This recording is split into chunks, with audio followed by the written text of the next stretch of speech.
Alright, so now it is time to start working on the hips. And the hips, really, if you've been paying attention to your edge flow and how you bevel, it's going to pay off here. If you actually do proper beveling and proper edge flow, it makes doing your UVs way simpler.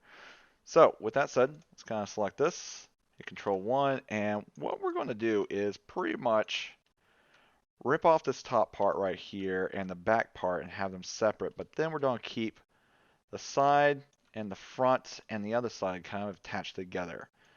From there, once we rip those off, it will actually make this part right here come off pretty easy. And then we're going to treat this spindle almost as a separate piece. And we're just going to separate it away and then do our cuts along where we can actually see from one axis or where we have a cylindrical mapping instance. So let's start doing that. So with that said, let's go ahead and bring up our 3D cut and sew tool. And the first thing I'm going to do is just kind of cut off this back. And again, I'm just selecting the middle edge of this bevel and just making sure that it's keeping self-contained. That's the cool thing about the two-segment bevel is that it kind of just stops itself in the corner. Now, if you didn't do a two-segment bevel, then you may have to be a little bit more careful about double-clicking edges and edge loops because they may go elsewhere. So definitely just double check.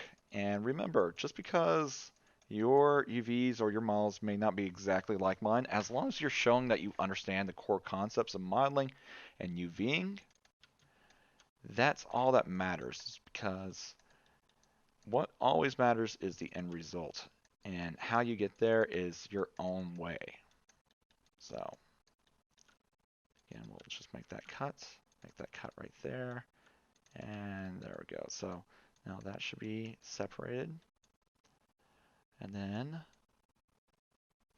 technically this bottom piece should be separated. So now we need to separate it from this cylinder right here. So I'm going to grab this middle edge right there.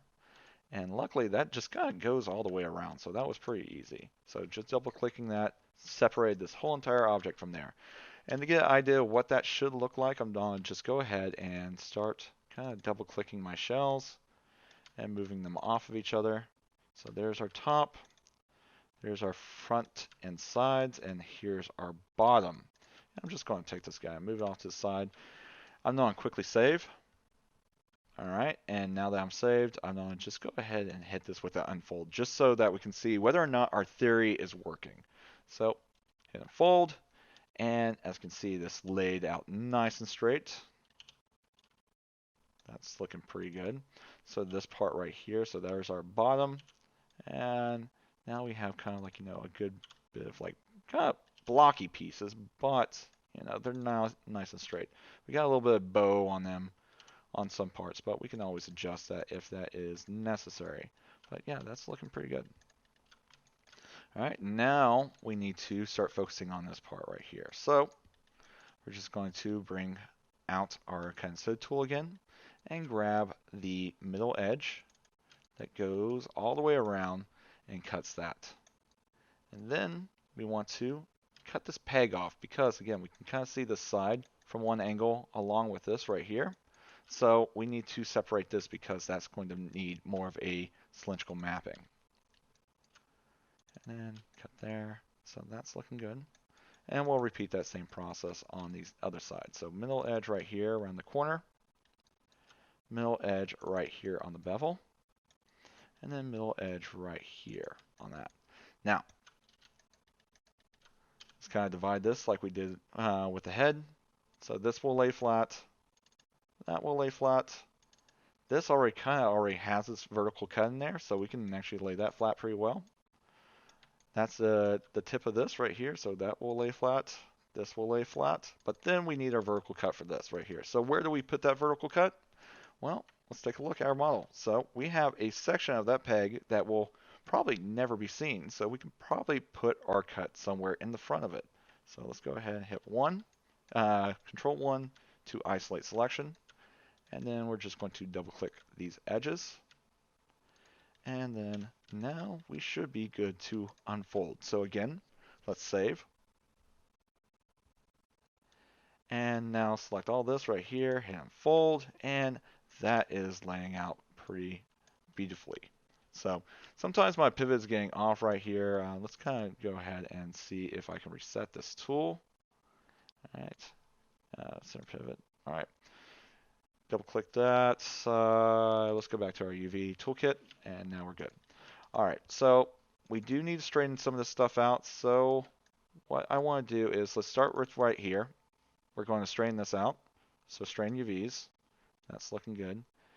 I want to straighten this out, but I do not want it to mess with these right here. So I'm going to deselect those and hit unfold. I'm just going to kind of expand this right here. Hit unfold, actually straighten UVs,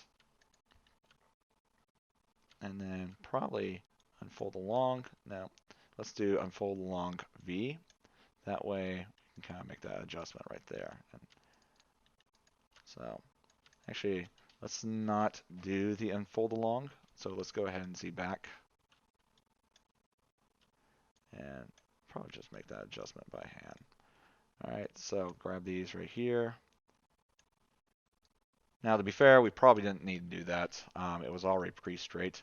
The ones that need to probably be adjusted are these. So we're just going to go right here, hit straighten UVs, and then do our U again, so that way it kind of relaxes it and gets it back to where it's more uniform. Same thing with right here. We're just going to straighten that up a little bit before we run our straighten UVs.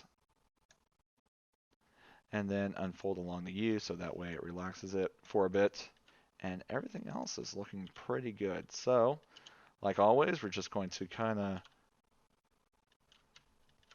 get these arranged a little bit right here. But then we're going to pick the part that kind of grabs our eyes the most, which is probably going to be around this belt piece, especially if you're going to have an adventurer or something like that. You can just kind of, be able to paint like, a utility belt. So obviously we want to have that as our lead. So I'm going to hit get. So we're just going to double click this as our main piece, get our textile density from there, and grab the rest of these and hit set. All right, so now these are the right proportions, and we're just going to arrange these to where they're kind of clustered together. And there's that right there. And we know that the head, torso is right there, so we're just going to scale this down and put that right there for right now. All right, and now we are done with our hips. Awesome. All right,